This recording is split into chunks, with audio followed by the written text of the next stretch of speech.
Good morning, everyone, and welcome to this summer edition of the training webinars organized by CYBERSTAND. In this session, we will provide an overview of the main topics that we will treat in the 8th specific service procedure, which has actually opened on the 23rd of June and will close on the 19th of September. Of course, this edition will be mainly focused on the contributions on vertical standards, even though we are still looking for contributions on horizontal. Today with me we have Yannis and Lucia from CEN-CENELEC, and we also have Sinrat, which is the rapporteur from Stanford CR, and they will guide us through the main topics that we will have to, let's say, focus on for this funding opportunity. And afterwards I will provide an overview of how to submit an application for the eight specific service procedure, in particular on how to apply to the platform. So if you all agree, I would start with the first presentation, which will be held by Yannis on the main topics for this funding opportunity. So please, Yannis, the floor is yours. Thank you so much. I hope that you can all see my screen. All right, 1 second.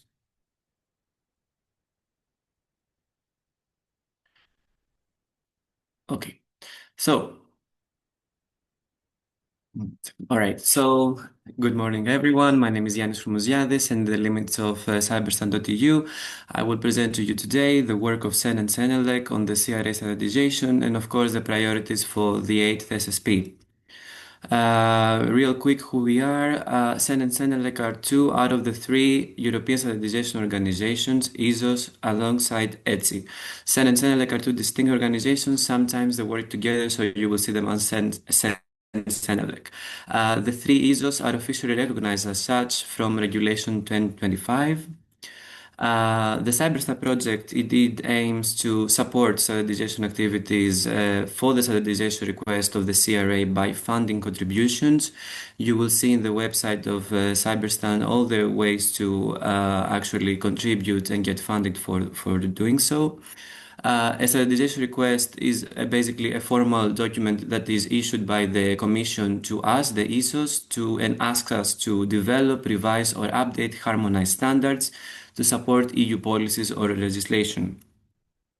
What is a harmonized standard, you might ask?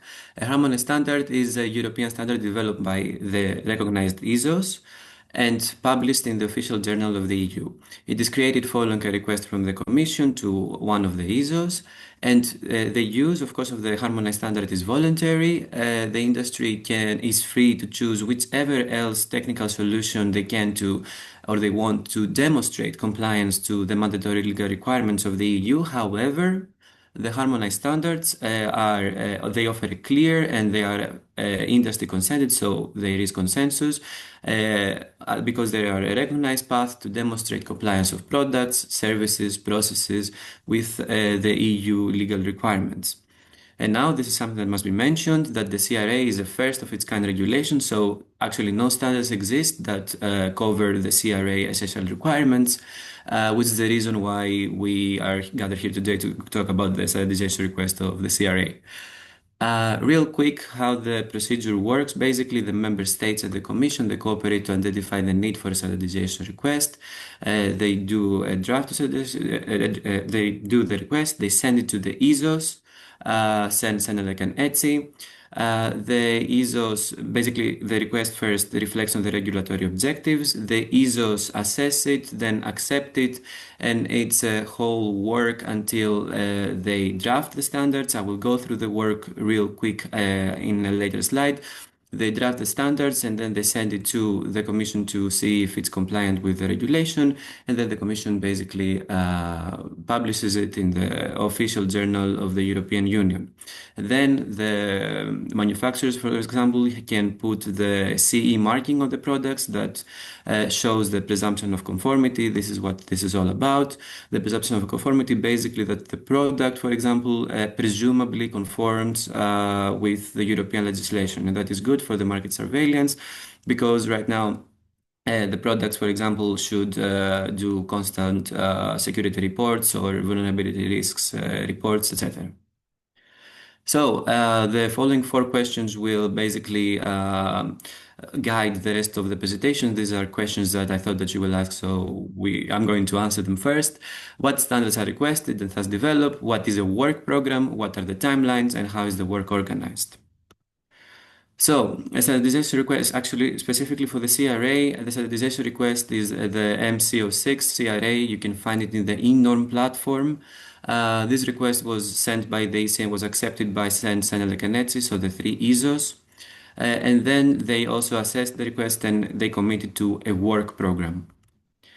So here, what I want you to understand from this slide is that from the left, we have the standardization request. From the right, we have the work program. So there is a correlation between the requested standards of the request MC06 and the technical work that the committees and CEN-CENELEC and ETSI will do. So on the left, we have the what the ETSI wants, and on the right, we have the how we will do it. Basically, you will see on the reference information on the left that point number 1 talks about European standards on designing, developing, and producing products with digital elements, blah, blah, blah. And on the right hand, on the work program, you will see line 1 that has in the fourth column the topic of cybersecurity requirements for products with digital elements. All right. So that means that line 1 from the left reflects, actually, no, the work program line 1 reflects on the request from the standardization request. So point 1 reflects on line 1. And later you will see that lines 2 to 14 reflect on 2 to 14 of all the lines of the request. The request basically has 41 points, and so the work program has 41 lines. Real quick, this is a high-level diagram of how standards are made. It is a lengthy process, and we will go through to that real quick later. It is a lengthy process. Why? Because it needs consensus building. So first we have the proposal from the EC, evaluation and decision from the ESOs. Then they start the work, they start drafting standards. This whole process is full of consensus building, it's full of voting, it's full of discussions. And then when we have a draft of the standards, it goes for a public inquiry in which every organization or every expert through a national standardization body and through a national committee, again, I will go through that in a bit, can comment on different areas that they find interesting on the draft of the standards. Then the technical committees, they consider the comments, they implement them or not, and then they approve of the standards and then they publish it. However, what I want you to understand here is that you might see in the work program actually different deadlines in the last column of 2026 August, 2027 October, and you might think, yeah, we have time, don't worry. In reality, we don't have so much time. The work is actually pressuring. In April, the work program was basically initiated by the three ISOs, and now we are here. We call this the heavy workload period. We are in July, so it's the perfect time for you to actually contribute because now we're developing the draft of standards. And then you see it's until early November that we have to dispatch the draft standards for inquiry. Then it goes through the public inquiry that I mentioned, so different comments and stuff like that. And then they have to vote on the new standards after the public inquiry and then publish it in October 2026. But we also have other deliverables that must be published in August 2026, so PT1 and PT3. Let me go back real quick to the work program. PT1, you will see it here. Can you see my cursor? That's a question that I have for Teresa. Can you see my cursor, Teresa? Okay, nice. Yes. Okay, perfect. So line one, line two, line three. These three here are basically the PT1, PT2, PT3, and they refer to the horizontal standards. So PT1 stands for Project Team 1, Project Team 2, Project Team 3.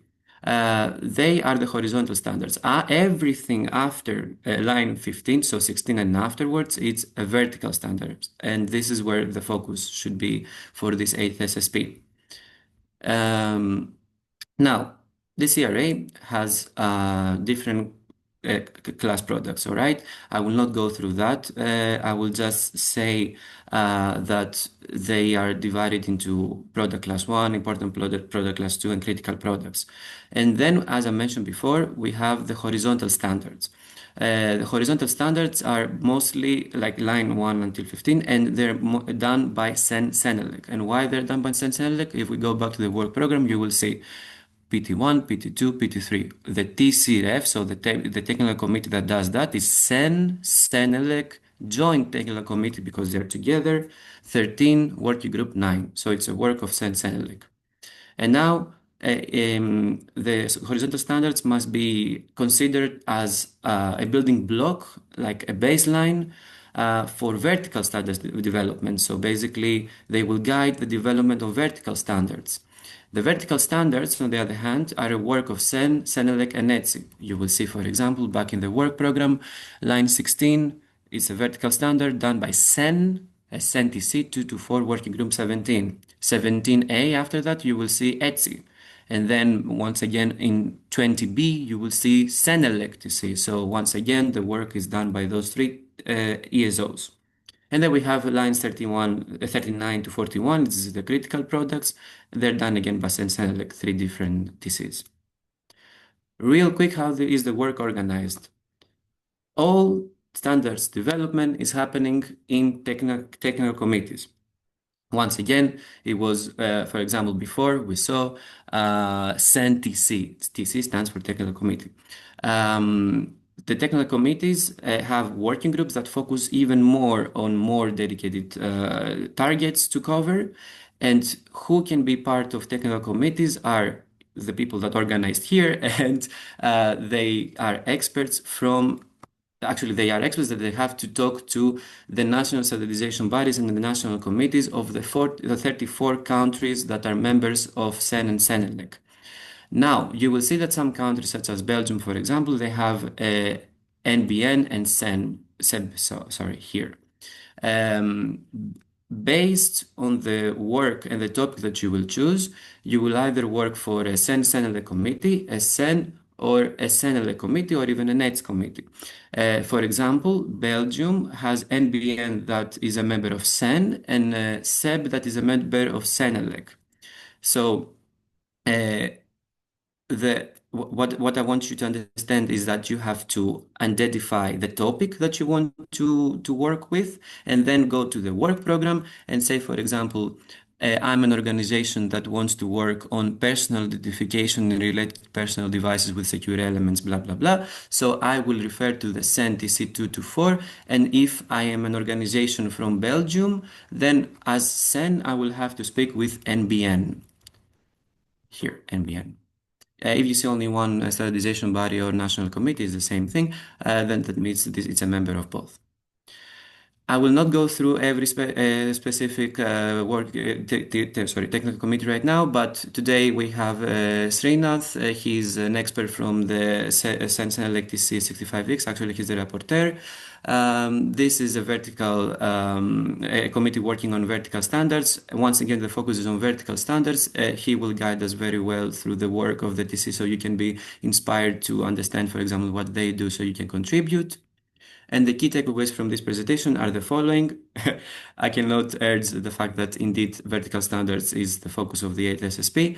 In order to contribute to the standardization activities of the CRA, you have to do it only through your national standardization body if it's a CEN-TC, or a national committee if it's a CENELEC TC. The names, they might be different, but the point is the same. They're both representing the member states and the members of CEN on a national level. It's just different terminology if you work for CEN and CENELEC. You have to identify the topic that you would like to contribute and thus the matching TC as explained before. And feel free to contact me with any extra questions as I will help you be onboarded. The contribution to CyberStand must also happen through a national standardization body or a national committee. And different useful links that I will share in the chat in a bit. The first one, you will see the stand for CR. It's information that you will need to prepare for your onboarding. And then we have the second link with more information and the CRA work program that you have to refer to if you find your topic, and then you will find your TC as I was explained. The Cyberstand is how to get funding and follow up with all the standardization events that are happening. And then we have two important links for you to be better, let's say, onboarded. The CEN community list of members, so the NSBs that work for CEN, when you identify that your topic is for an NSB of CEN, so TC224, for example, CEN TC. Same thing for CENELEC, if you identify that your work is for a national committee of CENELEC. So if you work for CENELEC TC65X, working group 3. And thank you. That was me. Thank you, Yannis. Thanks a lot for your presentation. Just a couple of information. So both the slides and the recordings will be available after the webinar on the webinar page. And also, if you do have questions or doubts, you can ask them directly in the Q&A box below, and we will try to answer them during the webinar. So at this point, I think we can move to the second presentation and to our second speaker, Srinath, who will briefly present the vertical standards, in particular with a focus on operational technology. So please, Srinath, the floor is yours. Thank you, Teresa, and thank you, Yannis, for the detailed presentation, and it's on time. Thanks. Let me share my screen.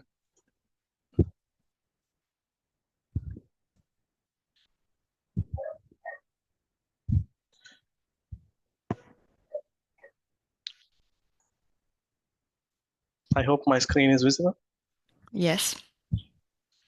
Yeah, so as Yannis said, first of all, good morning and good afternoon to everyone. And myself is Srinath Paidi Narayana Rao. I'm going to be talking more on the CLC TC65X Working Group 3 cybersecurity. So this is the group related for the OT verticals on CRA related activities. So as Annie said, this is one of the technical committee to draft the verticals for the CRA. So about me is in short, so I'm the lead reporter for the OT related CRA activities associated with the group TC65X Working Group 3. I'm also an OT cybersecurity consultant at Internet of Trust, and I have 4 years of experience in IT, OT, and 5G security. And I also possess 9 years of experience in process automation, handling DCS, PLCs, SCADAs, and at various petrochemical, oil and gas industries associated with Schneider Electric Systems India. And I probably say I'm also a senior ISA member, and I also was ISA 62443 IC32 fundamental specialist. So these are my companies I work for my clients, all the notable projects, and also related with standardization and projects, certification, cybersecurity, and process automation related activities. So about the group, CLC TC65X is one of the technical committee for the OT related cybersecurity activities, CRA. So this is established in 2020, and this is a mirroring group of TC65 Working Group 10. So this group is wholly responsible to adapt the ISA 62443 for the European, which is prefixed with EN. And this group is also liaison with the horizontal group, Working Group 9 CRA and JTC 13 for data protection, RED and TC44X, and Working Group 2 Protection Against Corruptions. The group conveners are Judith Rosebu and Kai Weber, and now you know I'm the reporter for this group, Srinath Paidi Narayana. So as Yannis mostly described the CRA and the elements of the CRA, so I would like to emphasize on two elements. One of the main, the act, what does it specify? So it is it is for the making available of the market products for the digital products for the cybersecurity. And second one is for the deriving the essential requirements for the design, development, secure by default, so on. And the second one is the vulnerability handling procedures. So this also emphasizes on market surveillance, conformity assessment, enforcement of rules and requirements. And the second important thing is the presentation of conformity. So as the manufacturers adopt these harmonized standards, so they are presumed to be conformed. So that's what is derived. That's the main aim of the CRA. And harmonized standards is already defined. What are they? And we know what is the standard is. So this group, this OLCL TC65X, is totally based on the IEC 62443. So we have a European version of the international IEC 62443 EN, and this standard is used as a basis to derive the horizontal for the verticals. So manufacturers can use these standards, and whatever the verticals, harmonized vertical standards are published in the OGU can be utilized and get the CE marking.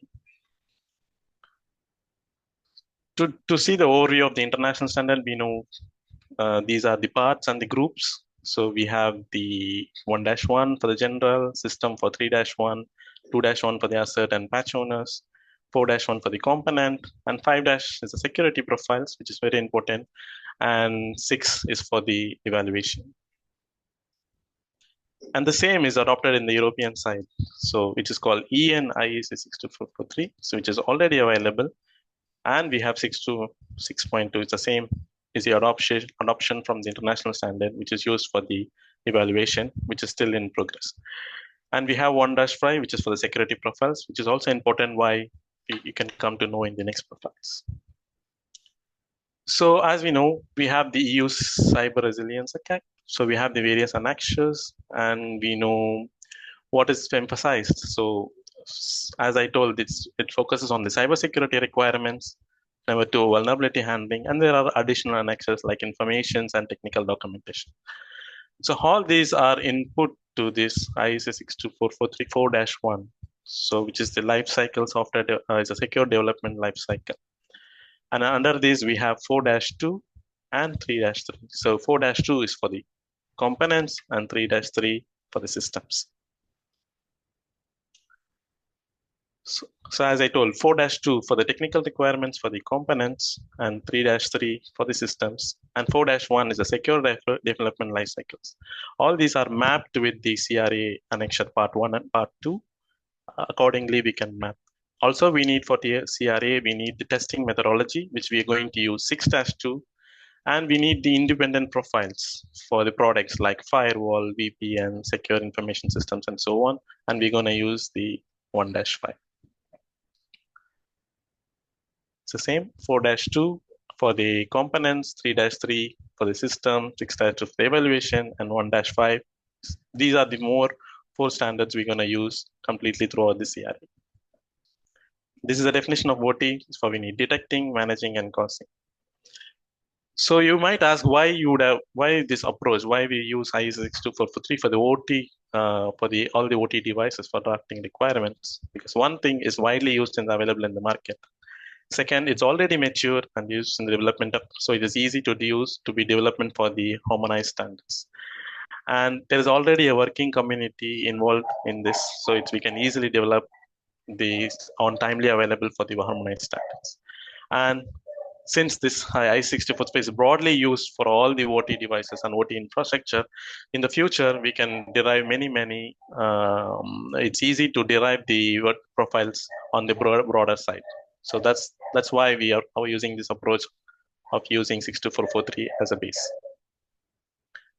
And we know there is a working group, horizontal working group 9, which is going to focus on these annexures, requirements, vulnerability handlings, and we have the vertical group TC65X, which is deriving the standards for the broader verticals, and we are based on 62443.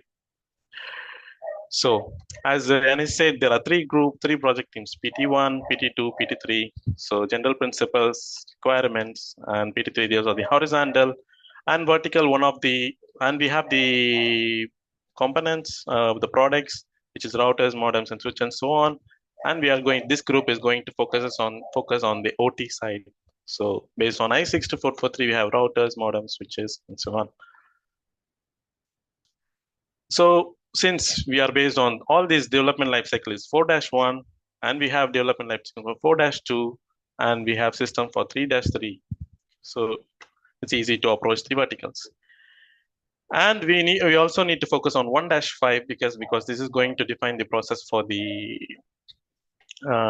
profiles. So 1-5 defines how to define a specific domain, what is the area of activity, intended application, and particular type of product. For example, firewall, VPN, network management systems, and so on. So 1-5 acts as a basis to create the profile.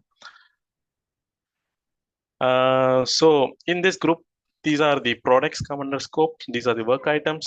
So we have digital elements for VPN, network management system, software information, with network interfaces, routers, and we also have class 2 firewall and intrusion detection systems.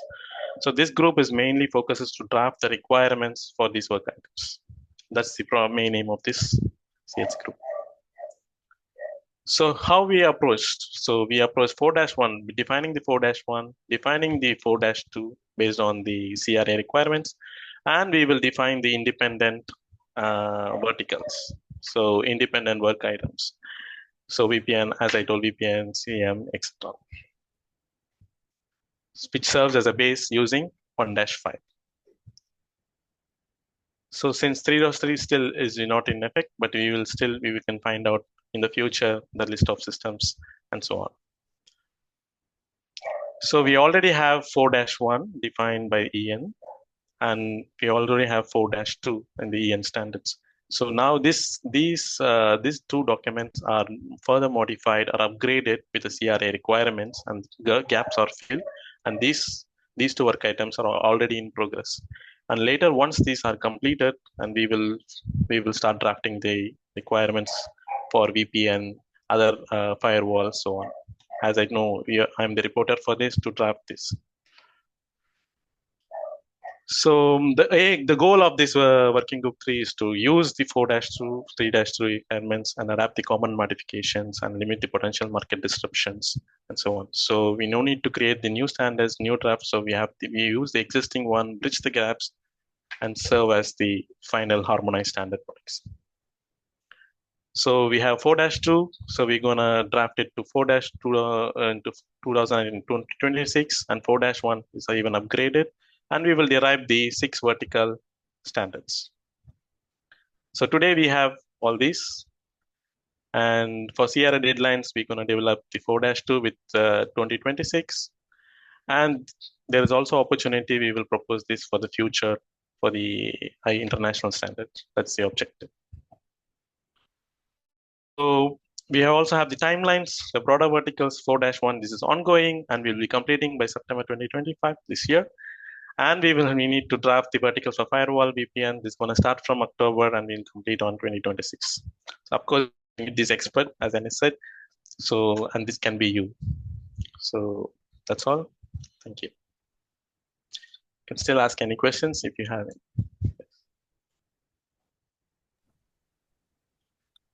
Thank you, Srinath, for your presentation. So at this point, if you don't have questions or doubts, I think we can also proceed with the overview, let's say, of how to submit an application for our 8 specific service procedure. So for those who have already joined our previous webinars, the submission process is more or less the same. Of course, you will have to log in to our website and access to our dashboard. I will show you how in a few minutes. We just, let's say, have a couple of changes within the application form that I will now explain to you, so that you will be able, let's say, to know what are the informations that we will need from you. So I will now share my screen. I hope you can see it. So this is the CYBERSTAND website, as you know. The first thing that you will have to do is to log in to the website.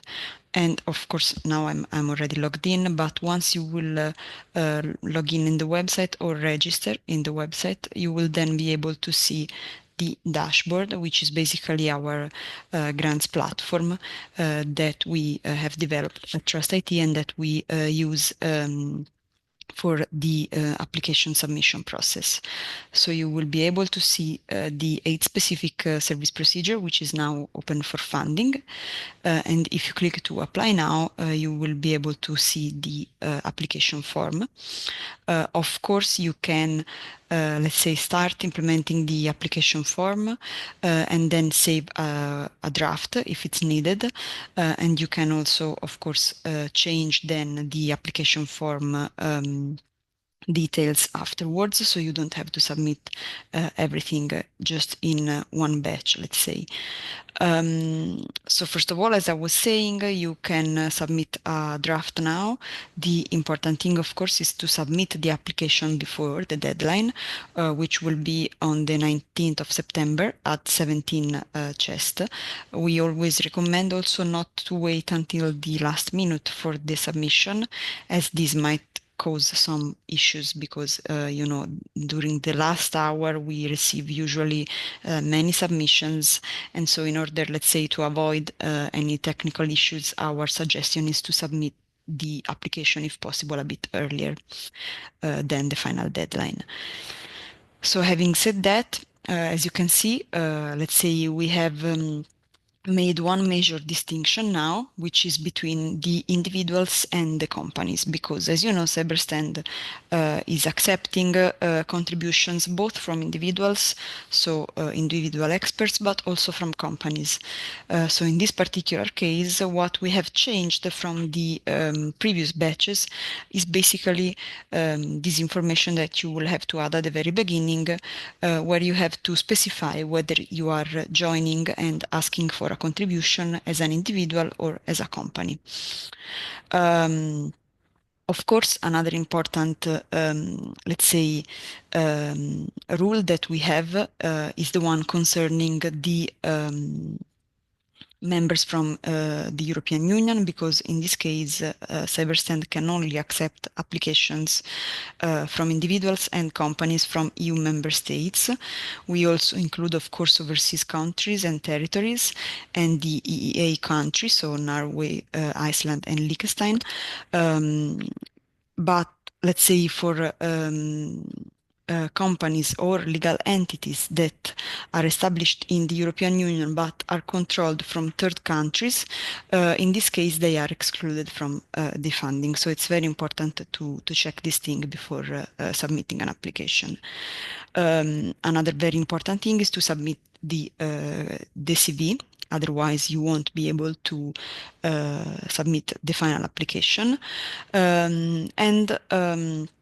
So basically, let's say the main difference between submitting an application as an individual and submitting an application as a company is also explained here in the application form, but just to clarify, let's say that you have 3 different options. So you can apply as an individual, and this will mean that if you apply as an individual, you will sign a temporary contract between CYBERSTAND and yourself, and all the payments for the efforts will be made directly from CYBERSTAND to your personal bank account.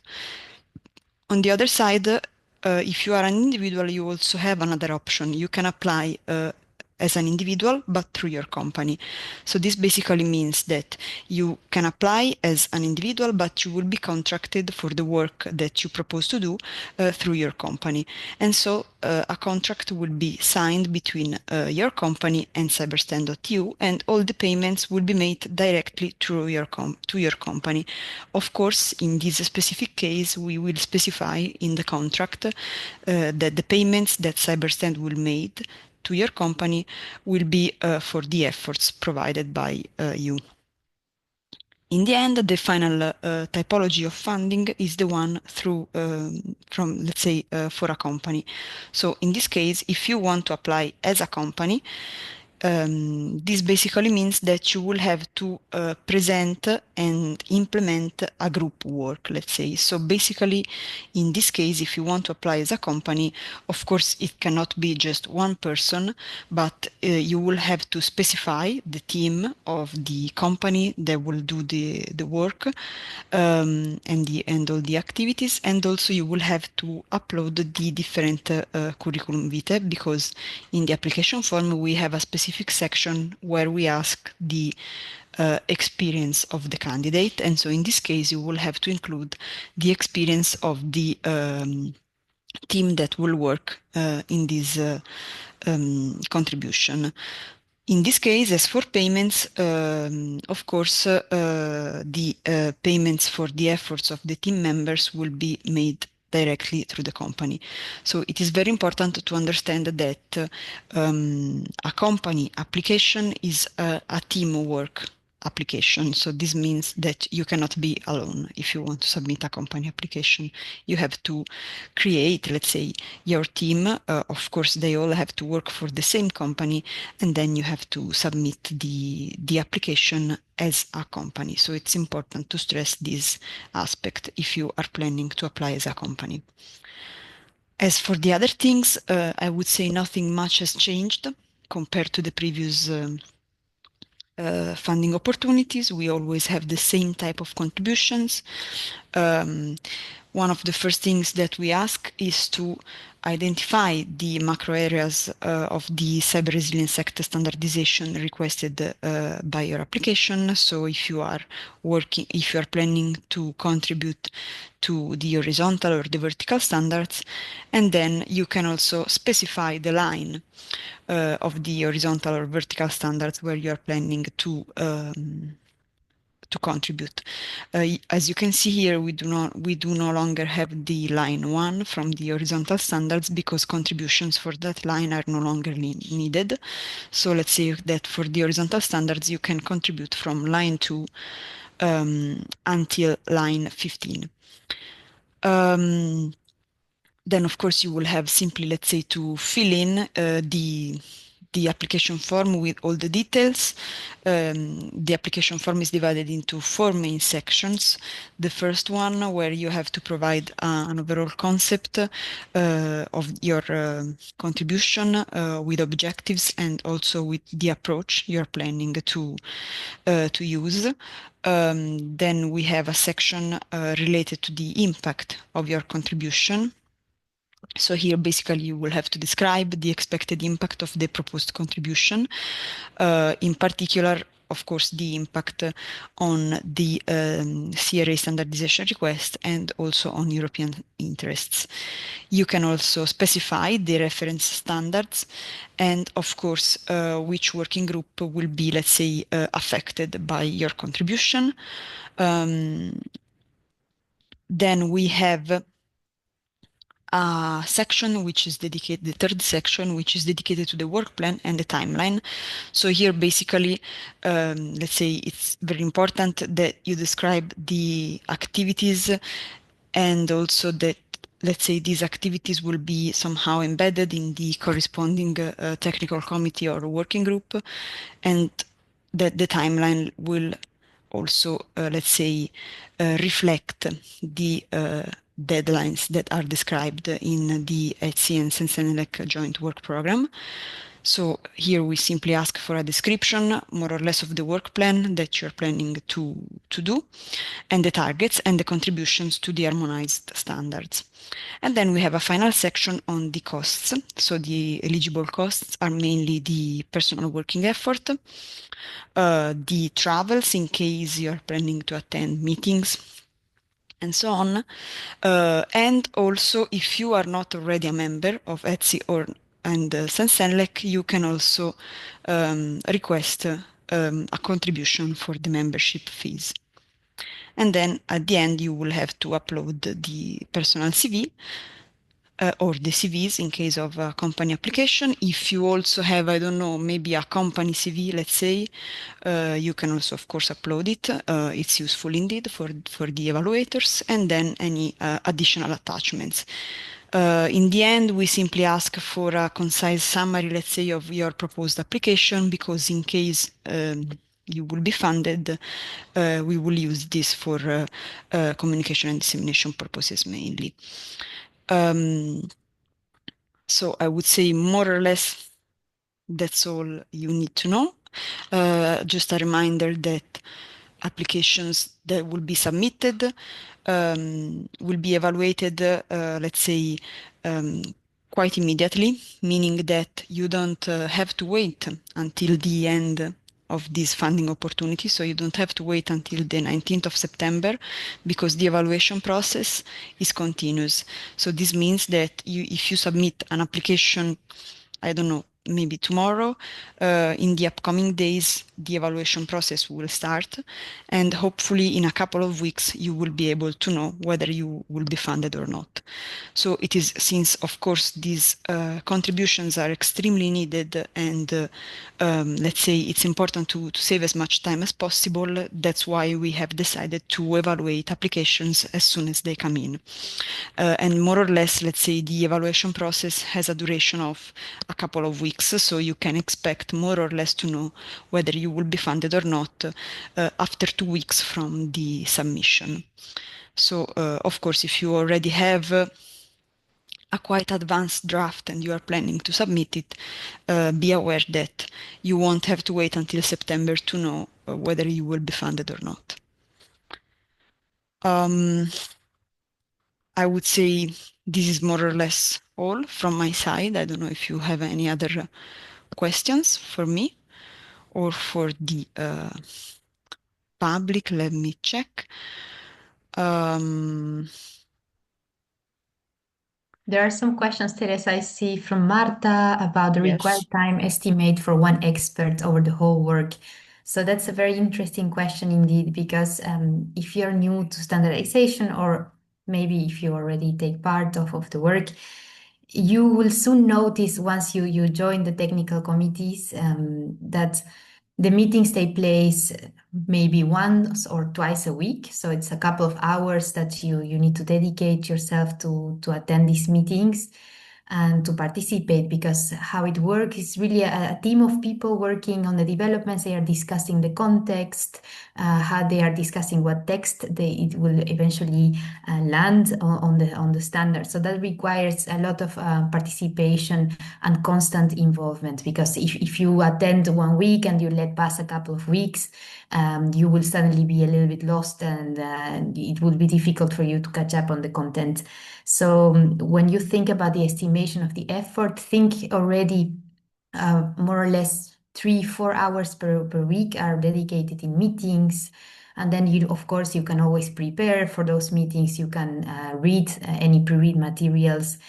There is a lot of information available. So that's an expectation that you are able to join these meetings and contribute from your technical expertise. And we always say it's not necessary that you are a standardization expert, but we do count then on your technical expertise, and that you are going to catch up, let's say, in a way, with the fact that we are working with harmonized standards. We are drafting harmonized documents, and there are a lot of rules associated.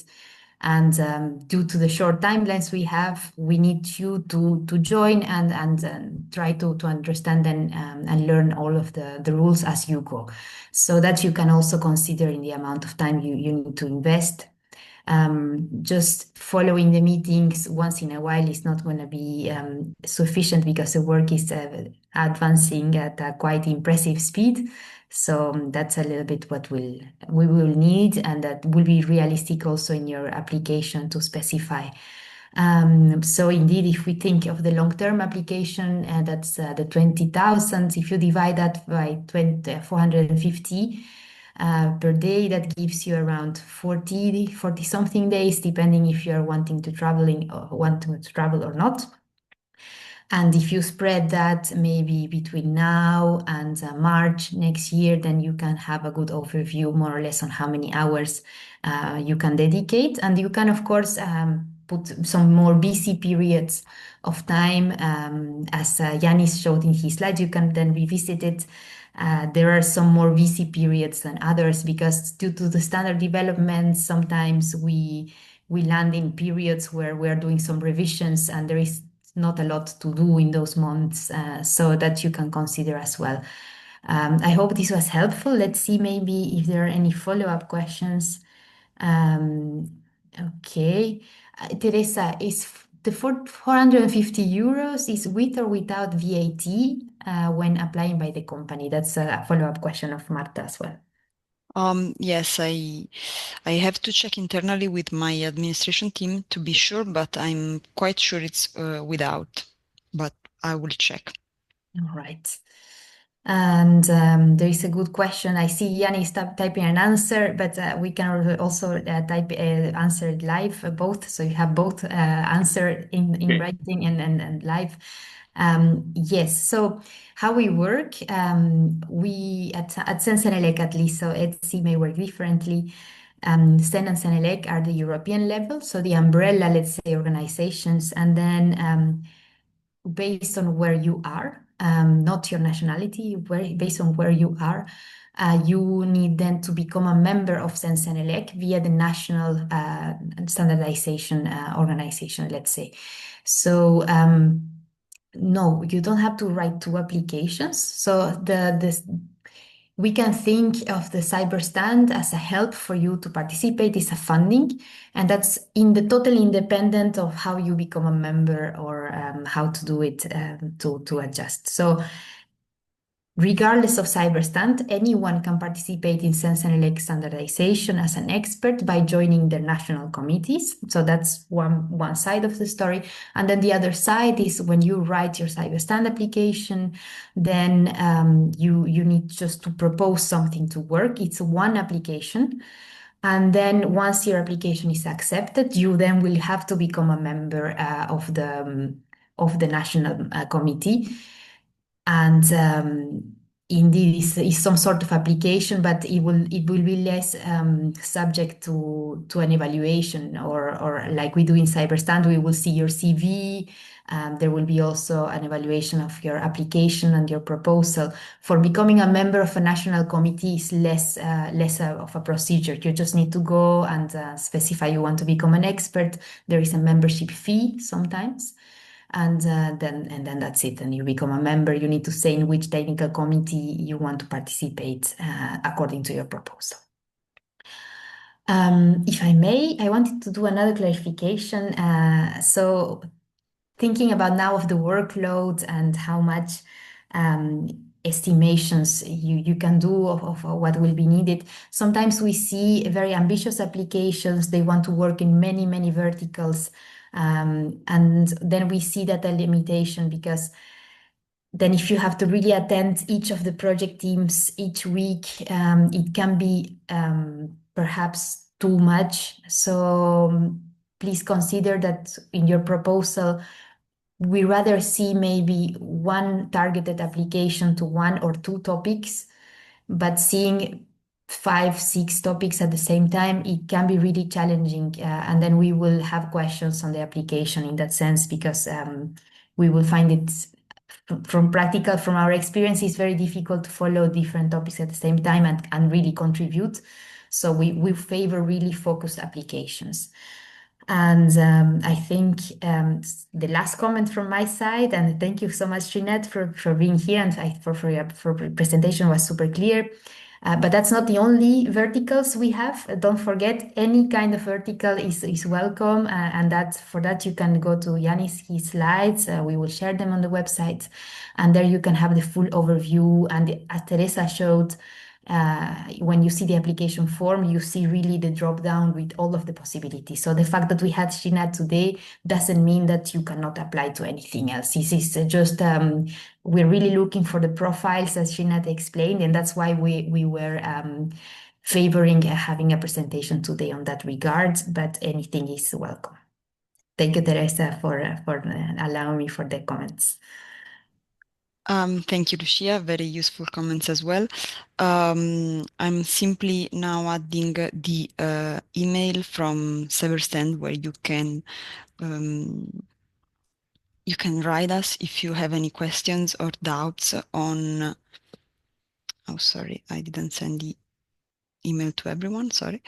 Okay, if you need any support also in the application form, or if you have any other kind of question, you can write an email to us and we will try to support you throughout the submission process and the application itself.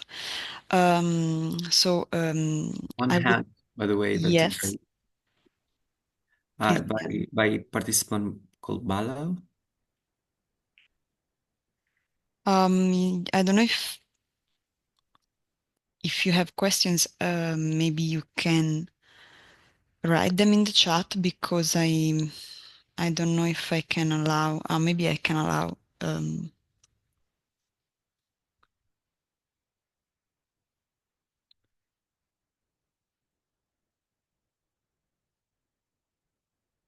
I don't know if there is a question from this participant.